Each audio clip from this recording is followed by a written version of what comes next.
Good morning from St. Bart's in Midtown Manhattan. My name is Peter Thompson. I serve as the vicar here, and it is my delight to welcome all of you to the Forum, where each week we explore important issues at the intersection of faith and the modern world. This morning we are very glad to have with us the author Sophronia Scott, who will be talking about her book, The Seeker and the Monk, Everyday Conversations with Thomas Merton. This is a book that a group here at St. Bart's has been reading together over the past few weeks, and I know a contingent of that group is here in person as well as a contingent online to hear from Sophronia. Sophronia is a writer of several books. She's an Episcopalian who lives in Connecticut. She also directs the creative writing program at Alma College in Michigan. Great to have you here, Sophronia. Thank you, Peter. Thank you, everyone, for having me here. Thank you to all who are watching this from home. I am thrilled to share this work with you. You will see on this screen a variety of photographs. Some of them I took myself when I visited Merton's Monastery 2 years ago, and some are just photos that like photos of a friend that I love, that show his humanity, his sense of joy, and friendship. So I'm going to start with a question. Have any of you ever read a communication from a friend, a letter, an email, a text, that just made you say, why in the world is he doing that? Why? I just don't understand. Or, well, I'm glad she's thinking about that. Or, oh man, don't do it. Just don't do it. It's a conversation, whether you realize it or not, that you're talking back to that person's words. And that's how this book came about, that I essentially found myself doing that as I read Merton's work. And I like to tell people that you know, this book is really not that different from you speaking back to anyone else's communication. Now, I'm going to share with you some of how that conversation happened and a little bit about what I learned from Merton, and then we're going to leave plenty of time for questions, because to me it is a conversation, but not just between myself and Merton, but with all of you as well, so I want to engage with your words as well. So, I'd never heard of Thomas Merton before, and 10 years ago, my MFA, and one of the first lectures that I attended, a writer named Robert Vivian quoted this extensive passage from Thomas Merton's Conjectures of a Guilty Bystander. And I'm going to read it for you so you can hear what I heard. It's a section called How the Valley Awakes. At 2:15, there are no sounds except in the monastery. The bells ring, the office begins. Outside, nothing, except perhaps a bullfrog saying Om in the creek or in the guest house pond. Some nights he is in samadhi. There is not even Om. The mysterious and uninterrupted whooping of the whippoorwill begins about 3 most these mornings. He is not always near. Sometimes there are 2 whooping together, perhaps a mile away in the woods in the east. The first chirps of the waking day birds mark the Point Vierge of the dawn under a sky as yet without real light, a moment of awe and inexpressible innocence when the Father, in perfect silence, opens their eyes. They begin to speak to him, not with fluent song, but with an awakening question that is their dawn state, their state at the Point Vierge. Their condition asks if it is time for them to be. He answers, yes. Then they, one by one, wake up and become birds. They manifest themselves as birds, beginning to sing. Presently, they will be fully themselves and will even fly. Meanwhile, the most wonderful moment of the day is that when creation, in its innocence, asks permission to be once again, as it did on the first morning that ever was. All wisdom seeks to collect and manifests itself at that blind, sweet point. Man's wisdom does not succeed, for we are fallen into self-mastery and cannot ask permission of anyone. We face our mornings as men of undaunted purpose. We know the time and we dictate terms. We are in a position to dictate terms, we suppose. We have a clock that proves we are right from the very start. We know what time it is. We are in touch with the hidden inner laws. We will say in advance what kind of day it has to be. Then, if necessary, we will take steps to make it meet our requirements. For the birds, there is not a time that they tell, but the virgin point between darkness and light, between non-being and being. You can tell yourself the time by their waking if you are experienced, but that is your folly, not theirs. Worse folly still if you think they are telling you something you might consider useful, that it is, for example, 4 o'clock. So they wake, first the catbirds and cardinals, and some that I do not know. Later the songs and sparrows and wrens, last of all the doves and crows. The waking of crows is most like the waking of men, querulous, noisy, raw. Here is an unspeakable secret. Paradise is all around us, and we do not understand. It is wide open. The sword is taken away, but we do not know it. We are off, one to his farm, another to his merchandise, lights on, clocks ticking, thermostats working, stoves cooking, electric shavers filling radios with static. Wisdom, cries the dawn deacon, but we do not attend. So I heard those words, and I just felt lit, on fire, this feeling of yes, what in the world is this? Who is this? What is that? I want to know who wrote those words. I want to know more. I want to read everything that this person has written. Well, but I didn't really follow through on that. I didn't even jump on Amazon to buy the book. I waited until I got home and I went to our library to find it, but our library didn't have it. So I requested it on interlibrary loan. Notice I did not buy it. But I still had this eagerness, right? This waiting for the book to show up. And when I got the notification that it was at the library, I raced right there. And I got the book, and I'm looking through it because I want to see these words on the page. Because I'm a writer, there's something about seeing magic, and I felt those words were magic. But I'm flipping through the book, and I can't find the words. And I'm thinking, did I get the wrong book, or did I mishear something? And I'm looking at the book, and the more I flip through it, I'm realizing, because I understand the structure of a book, I can see that there are pages missing, that the part that I'm looking for had been torn out of this book. And that told me that this was not, that there was something in front of me that I was not to take lightly, that I was meant to look into this person a little more deeply rather than just buying a book, borrowing a book, looking at it, and then putting it back. So I bought Conjectures of a Guilty Bystander, but I also bought Merton's autobiography, The Seven-Story Mountain, and I read that first because I wanted to know, let's start with who he is. And I learned that this was an autobiography that he wrote actually very young.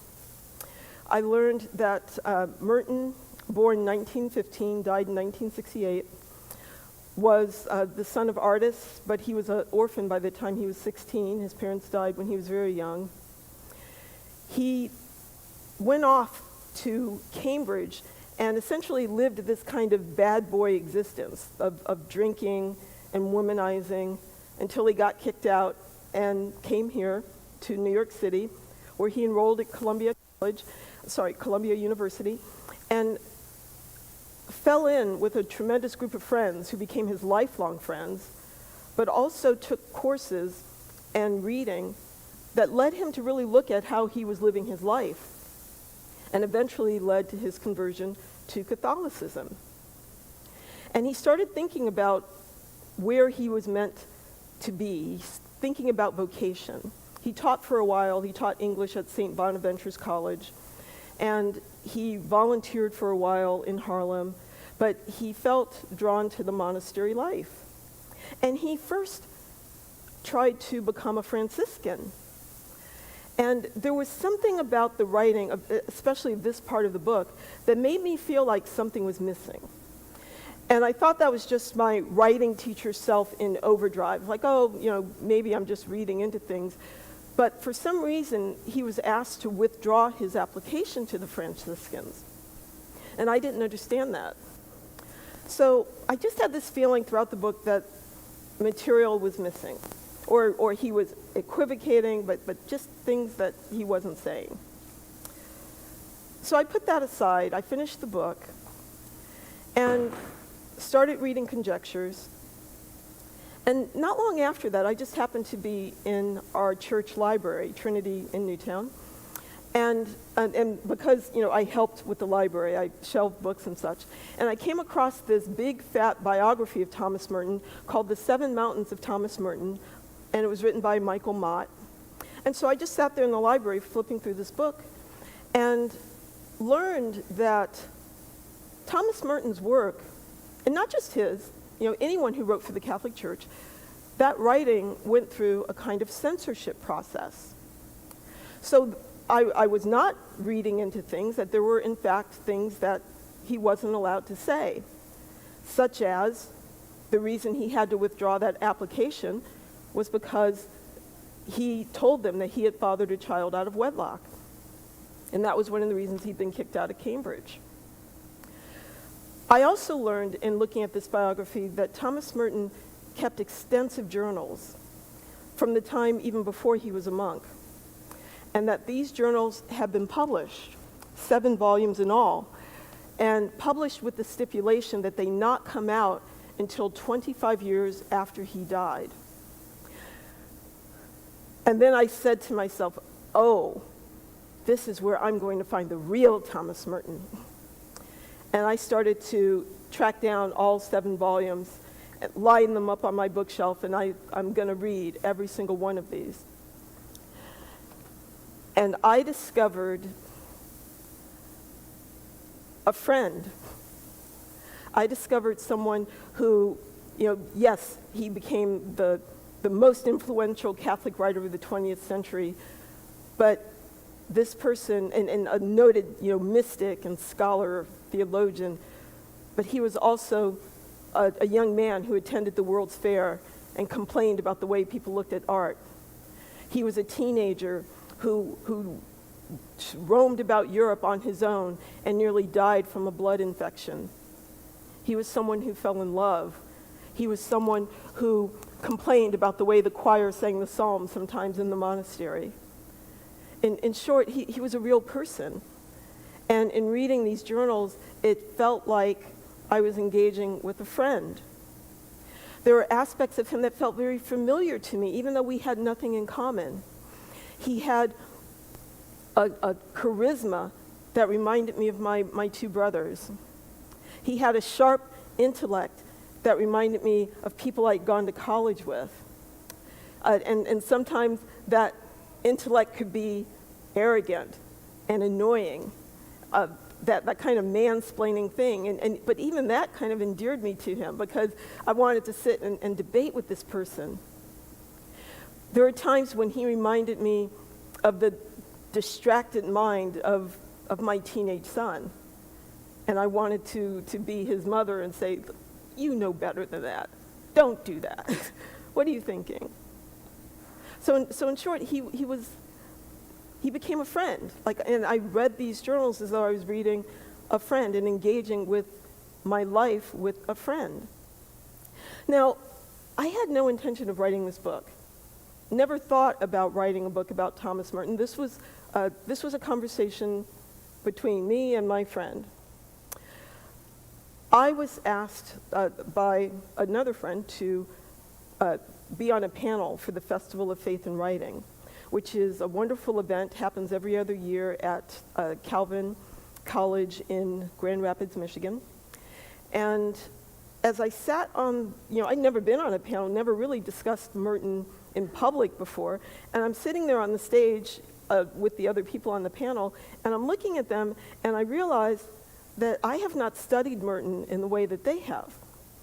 I'm not a theologian. I, have not done this deep dive into his other works. And I felt a little bit like a fraud. And I said to the audience, I'm going to tell you up front, I'm not an academic, I'm not a theologian. I just kind of have this monk who follows me around and gives me advice. So I'm gonna talk to you about him like that, and how I engage with his writing. And so I talked about that, and it surprised me that people kept coming up to me after the panel and throughout the conference to talk about how much that meant to them, that somehow I'd given them a way into thinking about Merton. And finally, a woman came up to me and said, "And you're writing your Thomas Merton book, aren't you?" And I was like, this light bulb moment.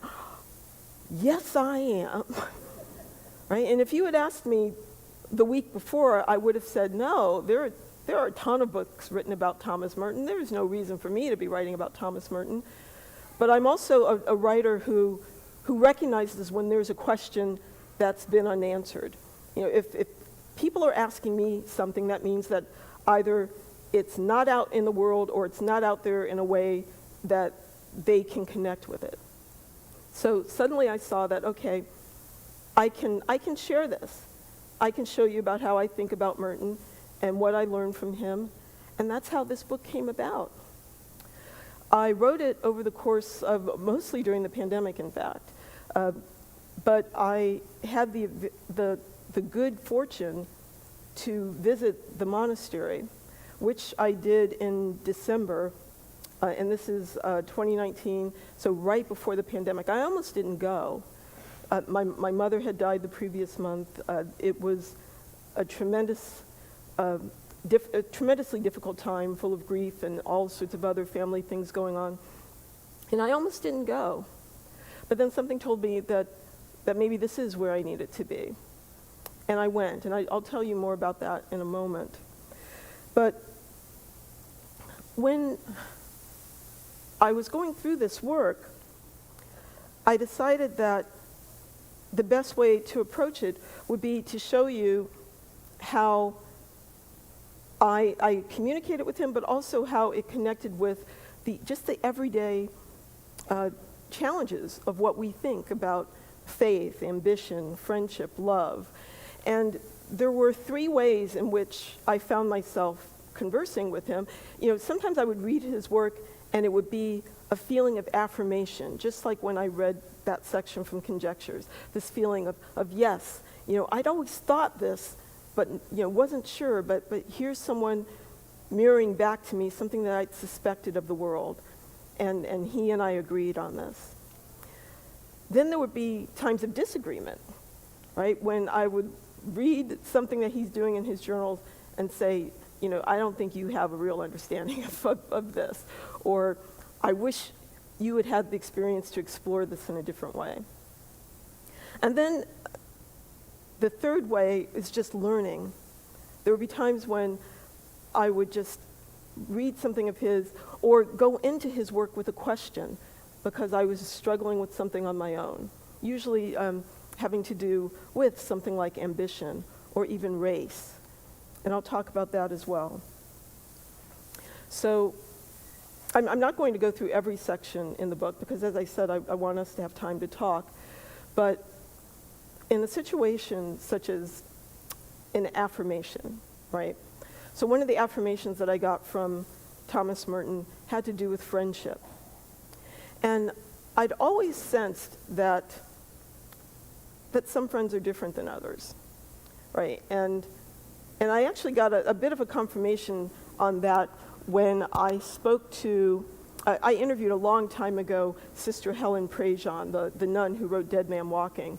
And she once told me that we are not separate from the earth, that we all have kind of like magnets within us, and that we are attracted to some people and distracted by others, and that we have to pay attention to that energy and go forge that friendship when we feel it. Now, Merton had that sense as well.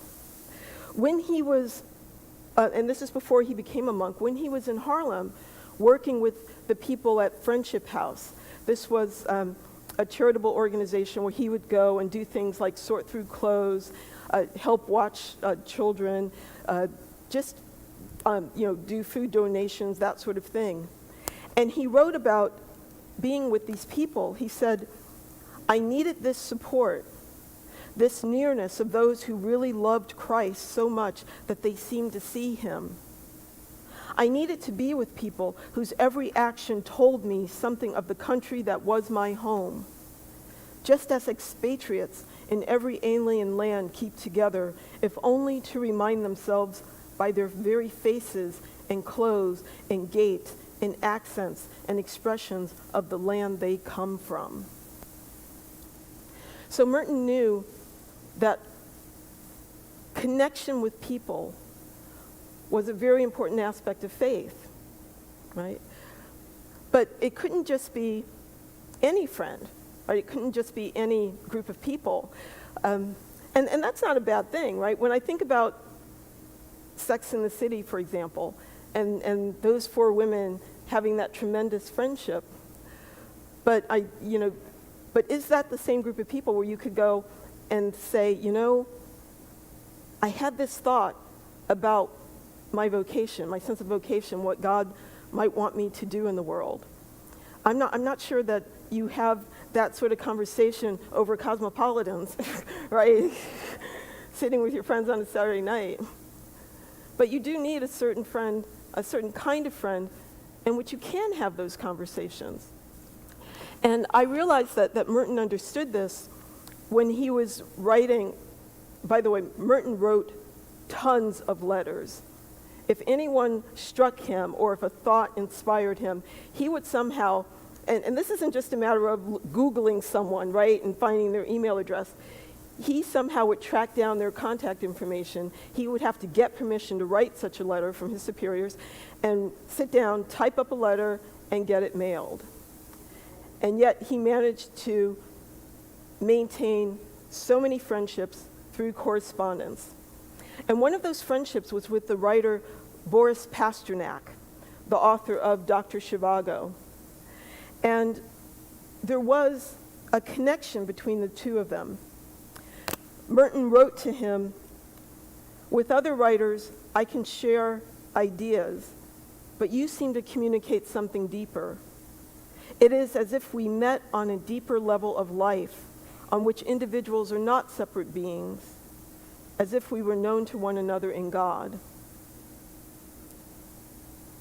And then Pasternack wrote and confirmed this, said, yes, I feel the same way about you. And Merton wrote that this letter confirmed my intuition of the deep and fundamental understanding that exists between us. And this is the thing I've been growing to see as most important. Everything hangs on the possibility of such understanding which forms our interior bond. That is the only basis of true peace and true community. He helped me, he affirmed for me that sense that on my faith journey, that it is important for me to have those connections that are different from my everyday friends, so to speak, right? And I can't go out necessarily and just find those people. That it's a certain kind of connection. And how do I find such a person, right? It's not really a search you can make. But Merton taught me that if you are extremely authentic, if you just show up being who you are, that the other person, that you kind of recognize each other somehow in some way. Henry Nouwen, when he first met Merton, thought, he sees this guy in these dirty blue jeans and his denim coat, and they're standing by a pond, Merton's got his hand in his pockets. And Henry Nouwen at first is thinking, this is the great Thomas Merton, right? This is the mystic, he seems like such a plain person.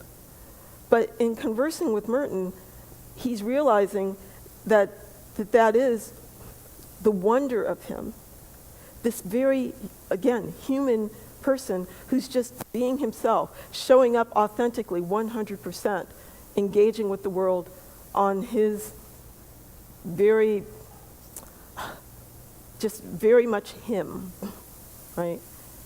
And this is the person that you connect with, right? So on the one hand, I found that truly illuminating, that, okay, yes, that these friends will come to me, but there was kind of like a tension that I could let go of and just be confident and trust that if I can just show up and be who I am, that I will find the people who will help me grow spiritually, right? And that we will find each other and we will walk together. And that has been my experience. And the wonder of such a connection is that you're walking this path, right? And it's kind of, it's kind of illuminating. There's a darkness here in this room, sort of just from the lighting. And to me, you spend some of the path in that little bit of darkness. You can kind of see where you're going, so you have to walk carefully because you can't quite see. But if you make that kind of spiritual friend that Merton is talking about, that person turns on a light for you. Suddenly you can see in a totally different way. Suddenly you have this confidence, both in terms of understanding your faith and yourself, and you don't have to walk slowly on this path now. You can run, right? You can run, and it's absolutely exhilarating. The second thing, a disagreement, okay? So a disagreement, it's not like a disagreement where I'm sitting here arguing with Merton, but it has to do with me wanting to say, you're giving yourself a hard time here and you don't have to. And that had to do with ambition, right? Especially when he was a very young man. Merton was a writer even before he went into the monastery, working on novels and poems. But he seemed to think that this was something that he had to give up when he went into the monastery. And fortunately for all of us, he had superiors who saw that this talent could be used, right? That this could be part of his vocation. But he still saw and was troubled by this aspect of ambition within him. He said, by the way, his name was Father Louis, in the monastery. And he said that when he entered the monastery, this writer, this Thomas Merton, followed him in, and he cannot get rid of him. He whispers book ideas to me while I'm trying to pray, right? He's thinking about marketing. I can't get rid of this Thomas Merton. And in my mind, I'm asking him, well, do you really have to? I don't believe that we are meant to be split in this way, that we have to be one way or another. And I feel that he gave himself way too much grief, right? Yes, I think that if ambition goes way over to one side, it can be a dangerous thing, right? And I think he knew that he was prone to that he had a big personality. And I think he was constantly trying to draw himself in. But I also think that is the aspect of himself that helped him write in the first place. When The Seven-Story Mountain came out, he chastised himself because he spent some time thinking about, well, what if it was made into a movie? Would Gary Cooper play me? And then he sort of chastises himself. Oh, there's that ambitious thinking, that thinking. But I would say to him, there's no harm in that, right? Think it, let it go. I think that when we try to douse or clamp down some aspect of ourselves, that it rises still to the surface. And there's something about this other part of ourselves that we need in one way or another. And I feel that wholeness is important, that God loves every aspect of ourselves, even those parts that we think are messy or arrogant or thoughtless, right? But that the only trouble is when we go too far into our arrogance, our thoughtlessness, to the detriment of others, but also in a way that separates us from God. So in these parts of the book, to me, I'm in conversation with Merton and saying, give yourself a break. It's okay, right? But do the thing that you're meant to do and do it well. And obviously he did. And that somehow it's going to be all right. To think about, am I doing the thing that God means for me to do? When I think of vocation, right, as a writer, if you're doing it well, the work is going to take on a life of its own. We were talking about this earlier before this talk started. And then it's not mine anymore, right? And then the ambition, it releases, and it becomes work, and good work at that. And I don't mean work in terms of the writing is good, but it helps people, and it becomes a positive force in the world. The last thing I'll mention before we open the conversation is a part where I was just learning from Merton and wanting to come to the table saying, this is something that I'm struggling with. Can you help me? Can this friend help me? And that was an issue, and it's an ongoing issue, of course, is the question of race. And my thing about race as a black woman is ongoing in terms of wanting to find a way to engage in a way that is authentic to myself, because how do I put this? I'm not a person, I don't fit in active protests, right? I'm not someone who goes and holds up signs and yells at people. I rarely raise my voice in real life, so it doesn't feel right for me to be standing in a crowd shouting at someone. And yet, am I doing something wrong? Am I missing out on something? Am I not doing my part in this effort if I'm not behaving in a way that everyone expects a person to behave who wants to engage in this conversation of social justice? So, and you would think it's a strange thing to want to talk to a white monk about this. And yet in Merton's writings, he was deeply engaged in the topic of civil rights, and specifically nonviolence. And I came across some writings where he was giving some advice to a black priest who'd written to him.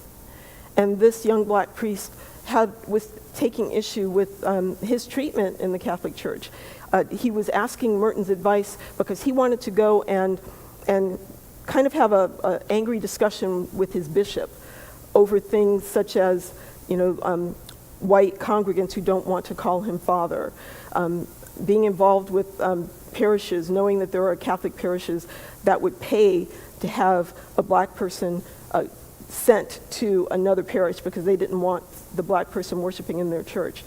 And he just took issue with the treatment of people of color in the Catholic Church. And he wanted to know, how do I go about doing this? And Thomas Merton called upon this priest to have compassion for his bishop. And at first I was thinking, whoa, isn't that just like, someone saying to this guy, be patient, it's going to be okay. But I came to understand that Merton was calling upon this young man's sense of nonviolence, right? And I used to think nonviolence was all about just not doing something if the guard dogs attack, right, to stand your ground. But Merton had studied Gandhi and knew that nonviolence was something that began within, that it starts with love and compassion for the person who is on the other side of the line from you. He told this young priest to think about how this bishop has been brought up, how he has been schooled, that this is the way he has been taught to think. And if anything, you are to show him love and compassion, and at some point you will bring about his conversion. I was surprised by the use of that word conversion, that I realized that Merton is talking about race and the sense of wholeness and unity as a matter of faith. And that was something that could speak to me, something that spoke to my feelings of compassion and love, and telling me that it's okay to think about this in the way that I think about this. Oh, okay, and that was something I came away with, and realizing I can be who I am, right? And that I can write about race, I can talk to my son about it in a certain way, and it's okay, right? So I am going to open it up because Peter's here, and yes, we're at that point to open the questions, but that is my conversation. That is the way I engage with this book. And I thank you for the time to talk about this. Didn't mean to startle you there, Sophronia. I just wanted to be okay. ready when you were ready for questions. Yeah, no, we're good. So first of all, thank you for being here, and thank you for this book, which is just this rich journey with Merton as you're describing now. Yeah. We just have a few minutes for questions. If you have questions, you can send them in using the live chat function on YouTube, the comments function on Facebook. You can email me, pthompson@stbarts.org. That's pthompson@stbarts.org. If you're in the live in-person audience, you can use any of those methods. You can also use one of the comment cards found on that desk. And Excel Buguma is here, and she'll collect them and make sure that she gets your question to me. So you talked a bit about Merton and his ambition and how he kind of struggled with that. And you talk about in the book Brother Lewis, which is the name he's given in Thomas Merton. I was even interested to see in the photos you provided on his grave, it says Lewis Merton, I think, right? Yeah. He's constantly struggling with how much am I a part of this community and how much am I separated from this community. Yeah. I want to go out and take walks, and he's initially told no, and then eventually they let him take walks. Yeah. And he wants to build a hermitage, and he's eventually told no, and then eventually he gets it. So I'm wondering if you can talk a little bit about this struggle Merton has he wants to go and take vows and be a part of this community, and yet he wants to be separate from it. Yeah, there are times when I wondered if he had been on retreat at Gethsemane before he became a monk there, and there are times when I wondered if he thought that retreat experience was going to be what his monastery experience was going to be, that he would be in his room reading and writing and then going to prayer. But the monastery experience was something very different. And in one of these images, you see the monastery schedule where they pray around the clock. And when they're not praying, they're working in the fields. Or there was a time when he was teaching the novices. So it was like this ongoing work and prayer and talk and noise, because after the 7-story mountain, a lot of money started to come into the monastery because that book just took off. And they started to mechanize a lot of the things that they did. They started adding on to the monastery. So there was a lot of noise, and a lot of new people, a lot of new monks came to the monastery. So he was constantly looking for solitude and silence, a place in which he could feel the voice of God. And that was hard to do. His friend, one of his friends, and there's a picture of him in a convertible with a young man, and that was another monk, Father John the Cross, who was a very dear friend of his, also his confessor. And John at one point told him that Father John of the Cross said, "I would have less resentment in me if I were more concentrated on doing whatever it is God wills for me and not considering the defects of this institution." Right? So he spent a lot of time thinking about, just frustrated with everything going on around him, and looking for this sense of solitude. So yeah, that was a push and pull. But some of that was also could be something called Acidia, which is a kind of dullness or a kind of boredom of faith that a lot of monks do experience. And I think that at some point he was suffering from that as well, because he kept thinking that, well, I just need to start all over again and go someplace else. And he even tried to get permission to go to a different monastery, and that didn't work out. So that was another point of compassion for me, for him, the sense that he belonged here, and yet he didn't, and just trying to make that work. Even once he had the hermitage and he could be there in solitude, what was he doing? He was like, okay, am I making my best use of this solitude, right? I would say type A personality, right, to the nth degree. But yeah, it was an ongoing struggle for him. A driven person even as a monk. Exactly. Yeah. I love this picture of them, but he could still have a good time, smiling and such. Yeah. Someone wonders about the parallels between, you mentioned Henry Nouwen, and the parallels between Thomas Merton and Henry Nouwen, and both people who struggled to achieve a kind of peace. Yeah. Can you talk a little bit more about the connections between the two, and was Merton able to achieve peace in a way that Henry Nouwen wasn't? Well, but I do think, though, that Henry Nouwen was in the world in a certain way. Right, I forget the name of the place where he went to work and live with L'Arche. Yes, yeah. With disabled people. I think Merton, and he was out there doing that work. I think Merton was still trying to figure that out. And for those of you who don't know, Merton's death was sudden, a accidental electrocution. He was only 53 years old. And he had been traveling in Asia, traveling for the first time, hadn't been allowed to travel for many years. And he was learning a lot from the Buddhist monks that he had experienced there. And one of the things he was learning was that they were telling him that you don't necessarily have to be in solitude. If anything, you're supposed to have a combination of both. That you can be in solitude, yes, part of the year, but then spend some time out and about with people, speaking to people, right? That you can have an effect on people, but also be good for you. And I feel like he was figuring that out, that he was going to have this new engagement with the world, but he never really got to do it. I'm going to try to fit two final questions in. One person wonders about the writer Matthew Fox, who has written on Thomas Merton and specifically his approach to creation spirituality, and wondering if you read Matthew Fox or were influenced by him in any way. I'll have to say just no, and leave it at that. I don't know Matthew Fox's work.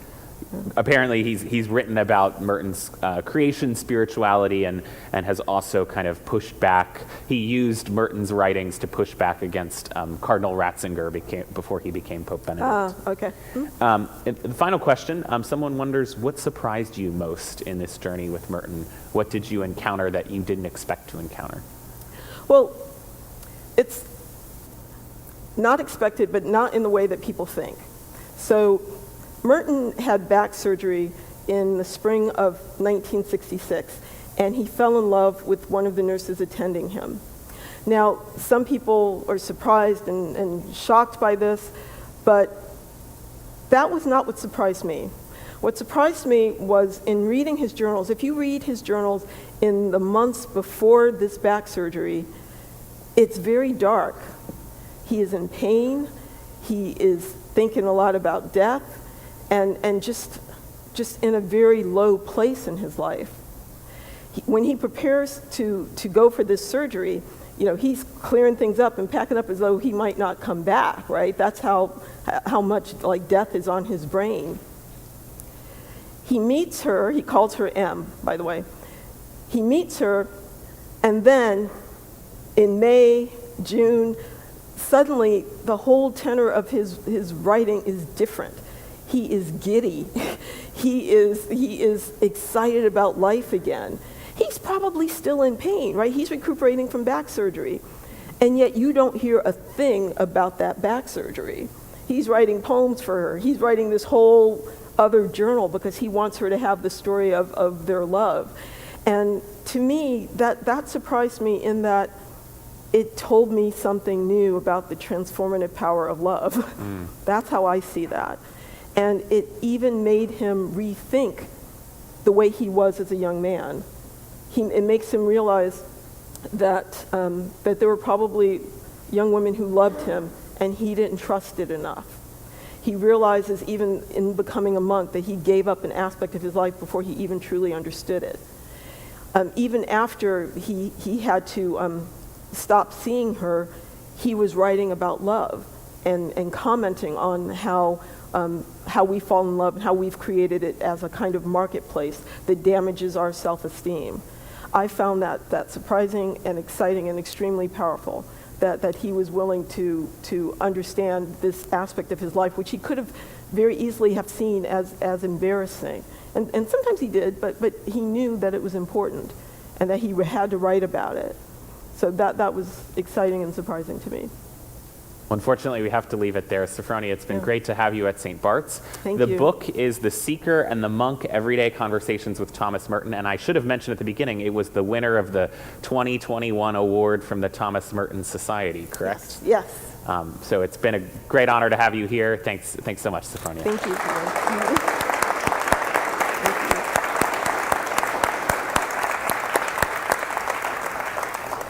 We hope you'll stick around and join us for worship at 11 a.m. Next week at the Forum, we'll be welcoming the Reverend Canon Stephanie Spellers, our new assisting priest, who is also canon to the presiding bishop for evangelism, reconciliation, and creation care. She's going to be talking about her book, Radical Welcome, on the publication of its 15th anniversary edition. So we hope you'll be back next week.